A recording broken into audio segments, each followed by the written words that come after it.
વલસાડમાં બ્રિજના નવનિર્માણની કામગીરી દરમિયાન પાલણ તૂટી પડવાની ગંભીર ઘટના સામે આવી છે। આ ઘટનામાં 5 શ્રમિકો ઈજાગ્રસ્ત થયા છે, જેઓને તાત્કાલિક રેસ્ક્યુ કરી સારવાર હેઠળ ખસેડવામાં આવ્યા છે। આ ઘટના મામલે જિલ્લા કલેક્ટરે તપાસ બેસાડી છે।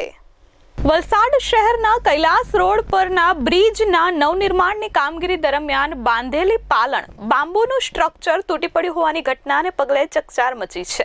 આ દુર્ઘટનામાં 5 શ્રમિકોને ગંભીર ઈજાઓ પહોંચતા તેમને સારવાર અર્થે ખસેડાયા છે। અહીંથી પસાર થતા રાહદારીએ જણાવ્યું કે એકદમ ભૂકંપ જેવો અવાજ આવ્યો અને અમે દોડી આવ્યા। બીજી તરફ તમામ શ્રમિકોનો ઇન્સ્યોરન્સ લીધેલો હોવાનું કહી કોન્ટ્રાક્ટરે પણ લૂલો બચાવ કર્યો હતો। કૈલાસ રોડ પર આવેલી ઔરંગા નદી પરના નિર્માણાધીન બ્રિજની કામગીરી દરમિયાન આજે સવારે 9 વાગ્યાના અરસામાં 2 પિલ્લર વચ્ચેના ભાગે બ્રિજ બનાવવા બાંધેલી પાલણ તૂટી ગઈ હતી અને જેમાં શ્રમિકો ઈજાગ્રસ્ત થયા હતા। તાત્કાલિક જ ફાયર વિભાગે શ્રમિકોનું રેસ્ક્યુ કરી અને ક્રેન વડે કાટમાળ હટાવવાની કામગીરી હાથ ધરી હતી। જિલ્લા કલેક્ટરે કહ્યું કે 42 કરોડના ખર્ચે આ બ્રિજ બની રહ્યો હતો।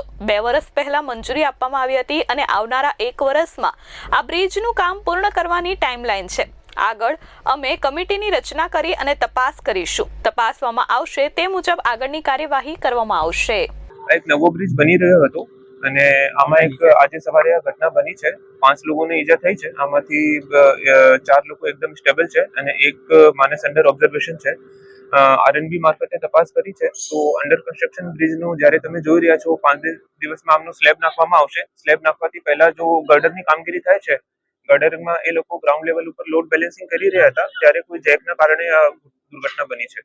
તો અત્યારે એને એકદમ ડિટેલમાં આરએનબી મારફતે તપાસ કરવામાં આવશે, પછી એક્ઝેક્ટ કારણ ત્યારે ખબર પડશે। પ્રાથમિક રીતે લોડ બેલેન્સિંગના કારણે કોઈ ઇશ્યુ થયો છે। 42 કરોડના ખર્ચે આ બ્રિજ બની રહ્યો છે। 2 વર્ષ પહેલા એમની વહીવટી મંજૂરી આપવામાં આવી હતી અને 1 વર્ષ માટેનું આયોજન છે કે આવતા 1 વર્ષમાં ચાલુ થઈ જાય। કમિટીની રચના થશે અને એક્ઝેક્ટ કારણ શું છે અને અત્યારે ફરી શું પગલાં લઈ શકાય છે એના માટે એક ટેકનિકલ કમિટીની રચના થશે અને એમનો અહેવાલ જ્યારે આવશે ત્યારે સાદર કરવામાં આવશે। આરએનબીના માણસ જો હોય આરએનબીના માણસ રહેશે અને વહીવટી તંત્રના માણસ રહેશે, લેકિન ટેકનિકલ ગાઈડન્સ માટે આરએનબીના માણસ રહેશે। પ્રાથમિક તારણ જેવી રીતે હું તમને કીધું છે કે ગર્ડર નાખવા માટે લાઈન વર્ક કરવામાં આવતો હતો અને લોડ બેલેન્સિંગ એક જોવી રહ્યો છે કે શું આ કારણ છે કે કેમ। આ તપાસ પછી નિર્ણય લેવામાં આવશે। અમિત સિંહ રાજપૂત સાથે પ્રશાંત પંચાલ, S24 ન્યૂઝ, વલસાડ।